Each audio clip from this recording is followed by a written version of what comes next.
একটি সাধারণ জ্ঞান হলো উদ্ভিদ সালোক সংশ্লেষণ প্রক্রিয়ার মাধ্যমে নিজের খাদ্য নিজে তৈরি করে। জীববিজ্ঞান বইতে এ বিষয়ে বিস্তারিত বর্ণনা আছে।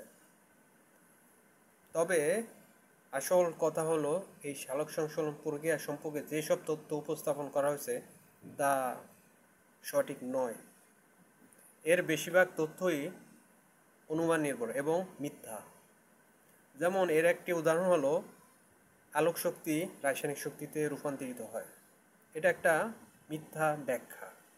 এছাড়া যে সমীকরণ দেওয়া হয়েছে 6 অণু কার্বন ডাইঅক্সাইড 6 অণু পানি মিলে 1 অণু গ্লুকোজ তৈরি করে এবং 6 অণু অক্সিজেন উৎপাদন করে, এই সমীকরণটাও মিথ্যা। এগুলো জাস্ট মেলানোর জন্য মিলিয়ে দেওয়া হয়েছে। এছাড়া সালোক সংশ্লেষণ দুইটি ধাপে ঘটে, একটি হলো আলোক পর্যায় আর একটি হলো আলোক নিরপেক্ষ পর্যায়। এই দুটি পর্যায়ে অসংখ্য গোঁজামিল দিয়ে বা জাস্ট মিলিয়ে দিয়েছে এমন অসংখ্য তথ্য আছে।